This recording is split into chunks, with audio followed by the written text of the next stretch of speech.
So guys, welcome to another edition of BB News. I'm going to be talking about two things. I'm going to briefly be touching on our 2-2 draw against Nottingham Forest and welcoming Pochettino.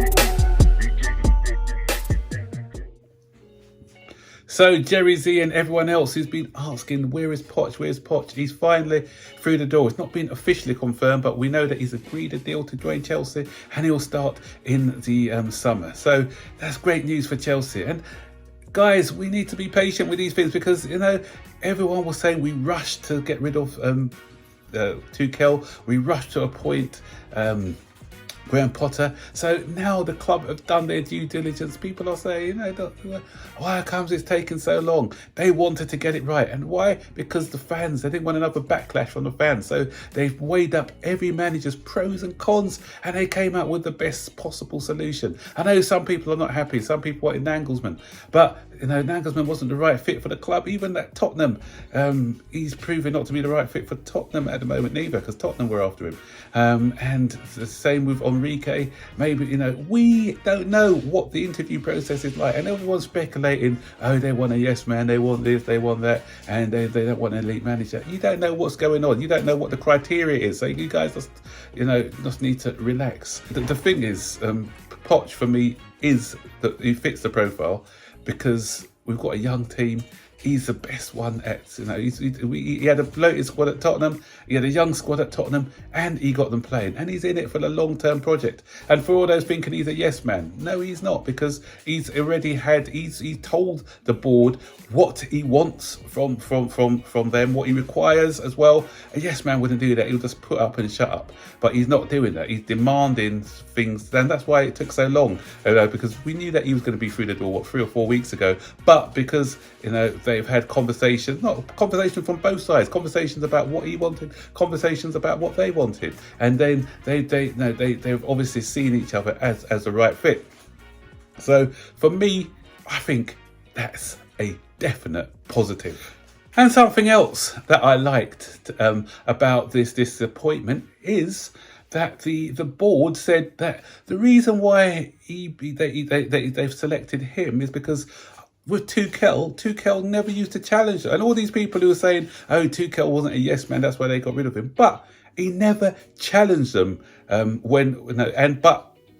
publicly he was making sly digs at them. That's what I'm not sure if it's that is their story of events. Before anyone starts coming at me with stuff, that's what they're telling us, and if that's what they're saying, if Tuchel says it's not correct, then he can come out and say that as well. But they were saying that with Pochettino, he's been challenging them, and that's what they like. They want someone who's able to challenge them and not just agree with them, but then do some backbiting.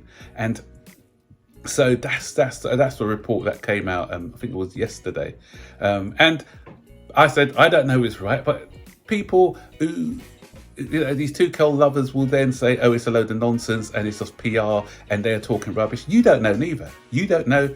I don't know. There's two sides to every story. So I'm not saying that's the way it's gone. I'm not saying what's being reported out there. So guys, don't say with confidence, no, that's not the way it was, because you're not involved in it.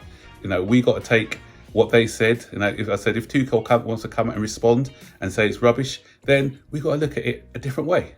So that's something to think about as well. So what's he got in his in tray? What's Pochettino got in his in tray? And looking at yesterday's match, there's quite a few things. Yesterday we saw in the match against Nottingham Forest how we used a different 11.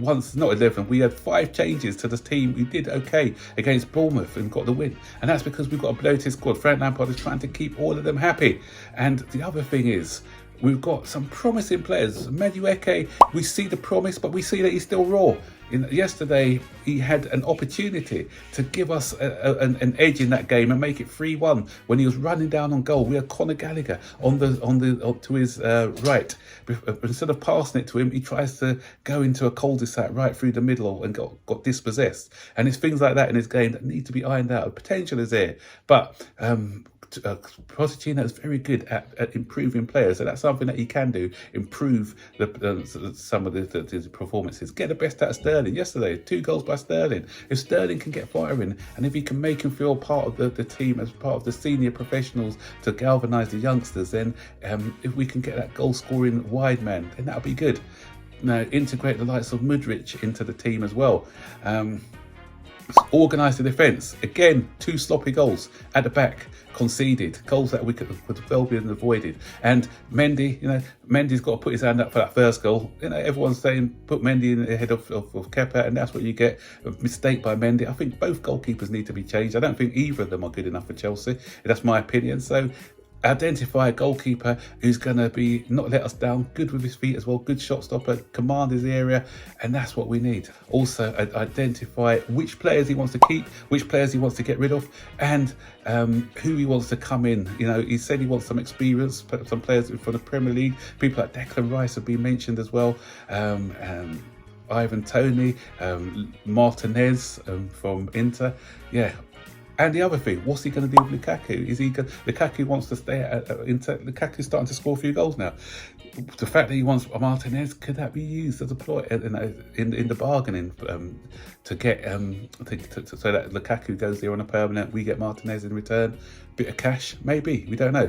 So he's got a lot to sort out at the beginning of the new season. But he's having a watching brief at the moment. They don't feel it's fair for him to come in now. So he's going to. I don't think he's going to be at the games, but he's going to be looking. He's going to be talking to Frank Lampard, talking to the rest of the board. And the other good thing, what I like to see, they said he's going to get his own staff coming in, but they're going to integrate some of the Chelsea backroom staff as well, because they want to create a situation where we've got a succession plan. So if some things don't work out with Poch, then we've got somebody from the coaching staff and who could just come and take over. Because obviously usually when the manager goes, he takes his backroom staff with him. So we could, similar to what we had with the likes of Steve Holland and people like that, who were able to come in and not cause that much of a disruption while if a manager goes. Well, we're not expecting him to go. We're expecting him to be here for the long run. He said it's a long-term project, and the Bowley and Co has said it's a long-term project as well. So we're in it together, guys. So and this season's nearly over. Yesterday was another example. As I said, 2 good goals. We saw a brilliant goal by Sterling, which was brilliant. That's good. We haven't seen that for a while. But the fact is that defensively, again, shocking. So there are a lot of things that Poch needs to work on. But I'm optimistic for the future. Are you? So don't forget to stick your comments in the section below, and I'll see you guys on the next video. So take care for now. Bye bye. And we're level now on goals with Haaland. We scored 2, he scored 1. So the race is still on between Chelsea and Haaland. Who's going to finish the top scorer out of the 2? So we'll wait and see. Bye bye.